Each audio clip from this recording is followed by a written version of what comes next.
Everyone, আমি সঙ্গীতা সঙ্গীত dreams আপনাদের সবাইকে স্বাগত। আপনারা কেমন আছেন? আশা করি অনেক ভালো আছেন, সুস্থ আছেন। আমিও অনেক ভালো আছি।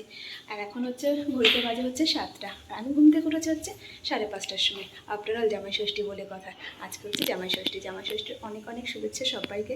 আপনারা সবাই জামাই ষষ্ঠী ভালো কাটাবেন, আর কেমনভাবে জামাই ষষ্ঠী কাটাবেন অবশ্যই জানাবেন। তো আমি 5:30টার সময় উঠে অনেক কিছু রেডি করে নিয়েছি, গুছিয়ে নিয়েছি, কাটাকুটি সব করে নিয়েছি। মা ওরা সবাই ঘুমোচ্ছে। আমরা তো বাড়িতে জামাই ষষ্ঠী করতে পারি না, কারণ গরমের ছুটিও নেই আর প্রচণ্ড গরম, সেই জন্য যাওয়া হয়নি। তো মা বৌদি এরা সবাই এসছে, তো ওরা এখনও ঘুমোচ্ছে। আমি তার আগে উঠেই মোটামুটি সব কিছু রেডি করে নিয়েছি।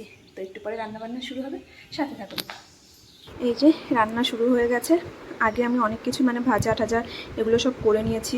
আর এই ইলিশ মাছ নাবাচ্ছে বৌমনি, আর আমি এদিকে মাটনটাও বসিয়ে দিয়েছি।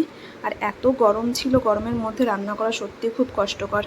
আর এই গরমে সত্যি জামাই ষষ্ঠী যে কেন হয়। রান্নাবান্না সব কমপ্লিট হয়ে গেছে। আর এই গরমে রান্না করা যে কষ্ট, যারা রান্না করে সে তারাই একমাত্র বোঝে। আর গরমটাও এই বছর মারাত্মক পড়েছে। তো এই গরমটা সহ্য করার মতন গরম না, এতটাই গরম। তো এই যে বৌমনি আর মা হচ্ছে ডেকোরেশনে ব্যস্ত, খাবার জায়গা সাজানোর জন্য।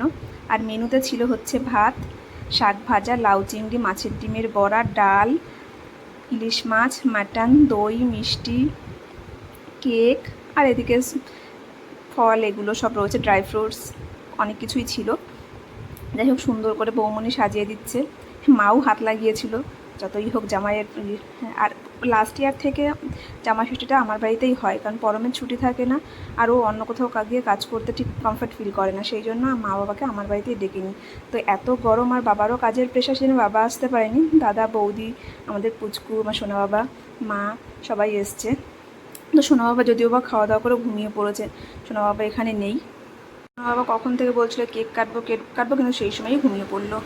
আর এই যে মাও হাত লাগিয়ে দিয়েছে ডেকোরেশনের জন্য। বৌমনি একাই করছিল, দেখলো না বৌমনিকে আর একা কষ্ট দিয়ে লাভ নেই, সেই জন্য মাও হাত লাগিয়ে দিয়েছে। সব কিছু মিলে একটা বেশ অন্যরকম ফিল হয়। আর আমি এই জামাই ষষ্ঠীটাকে খুব খুব আনন্দ পাই। প্রতি বছর বাড়িতে যাওয়া হয়, কিন্তু 2 বছর ধরে বাড়িতে আর যাচ্ছি না, এটা একটু অন্যরকম আনন্দ লাগে।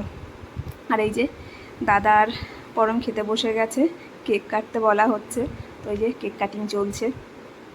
তো ও তো প্রথমে নিচে এসে সারপ্রাইজ হয়ে গেছে। যাই হোক, সব কিছু মিলিয়ে বেশ ভালোই কেটেছে দিনটা। বলো কেমন লাগছে, বলো একটু কেমন লাগছে, শেয়ার করো কেমন লাগছে।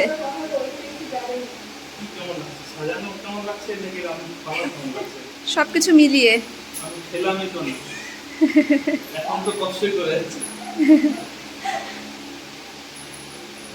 কথার বেলায় একদম 16 আনা। মাছের মাথাটা তুই খা।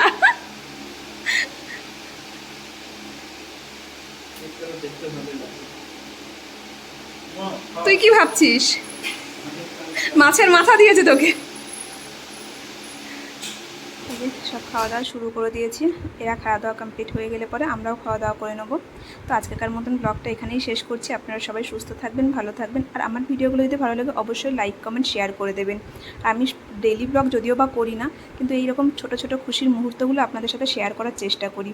তো আমার সাথে থাকবেন, পাশে থাকবেন, আর অবশ্যই আমাকে সাপোর্ট করবেন। সবাই ভালো থাকবেন, টাটা।